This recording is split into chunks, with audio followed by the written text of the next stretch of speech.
আমরা যারা Oppo, OnePlus বা রিয়েলমির মোবাইল ইউজ করি সেই সমস্ত ডিভাইসে আমরা যখন মেনুতে আসি, এখানে সাপোজ ধরুন কোনো একটা অ্যাপ্লিকেশান আমরা ওপেন করলাম। তো এখান থেকে ধরুন আমি এই ফেসবুকটা ওপেন করছি, ফেসবুকটা আমি চালাচ্ছি, আমার ইচ্ছা খুশি মতো চালাচ্ছি। এবার আমি যদি ব্যাকে চলে আসি, দেখুন এখানে একটা ফেসবুক রয়েছে, আবার উপরেও কিন্তু আমাদের একটা ফেসবুক চলে আসবে। দেখুন এখানে একটা ফেসবুক চলে আসছে। তো এরকম ফেসবুকের বা যে অ্যাপ্লিকেশানগুলো আমরা ইউজ করি সেগুলো কিন্তু ওপরেই সাজেশন দেখায়, এই দুটো রোতে সাজেশনগুলো দেখায়। এর জন্য আমরা অনেকে মনে করি দুটো ফেসবুক হয়তো রয়েছে বা দুটো ক্রোম রয়েছে, অ্যাকচুয়ালি এটা না।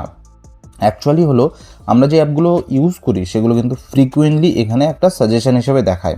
তো আপনি চাইলে কিন্তু এই সাজেশনের যে রোটা এটাকে কিন্তু ক্লোজ করে দিতে পারেন। তো সেটা কীভাবে করবেন সেটা কিন্তু আজকের এই ভিডিওতে আপনাদের দেখিয়ে দেবো। আপনি যদি চ্যানেলে নতুন হয়ে থাকেন তাহলে কিন্তু অবশ্যই ফেসবুক থেকে এই ভিডিওটা দেখে থাকলে ফলো করে দেবেন, আর ইউটিউব থেকে ভিডিওটা দেখলে অবশ্যই কিন্তু সাবস্ক্রাইব করে পাশে থাকা বেল আইকনটি প্রেস করতে ভুলবেন না।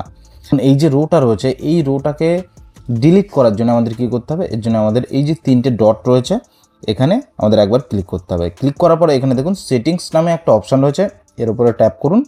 এরপর দেখুন এখানে অনেকগুলো আপনি অপশান দেখতে পারবেন। এখানে দেখুন একটা অপশান রয়েছে শো অ্যাপ সাজেশন। এই শো অ্যাপ সাজেশন যদি আমরা অফ করে দিই তাহলে কী হবে, তাহলে কিন্তু উপরে যে রোটা ছিল সেটা কিন্তু আর থাকবে না, এটা কিন্তু রোটা টোটালটাই ডিলিট হয়ে গেছে। আবারও যদি আপনি আনতে চান এই রোটা, তিন ডটে ট্যাপ করুন সেটিংস, এখানে গিয়ে শো অ্যাপ সাজেশন এটা যদি অন করে দেওয়া হয় আবারও কিন্তু অ্যাপ সাজেশনের একটা অপশান চলে এসে দেখুন এর নিচে দিয়ে একটা দাগ রয়েছে। তো এই সেটিংটা কিন্তু আপনি রিয়েলমি, ওপো আর ওয়ানপ্লাসের ডিভাইসে কিন্তু ইউজ করতে পারবেন। তো ভিডিওটি যদি ভালো লাগে অবশ্যই কিন্তু একটা লাইক করতে ভুলবেন না। Thanks for watching.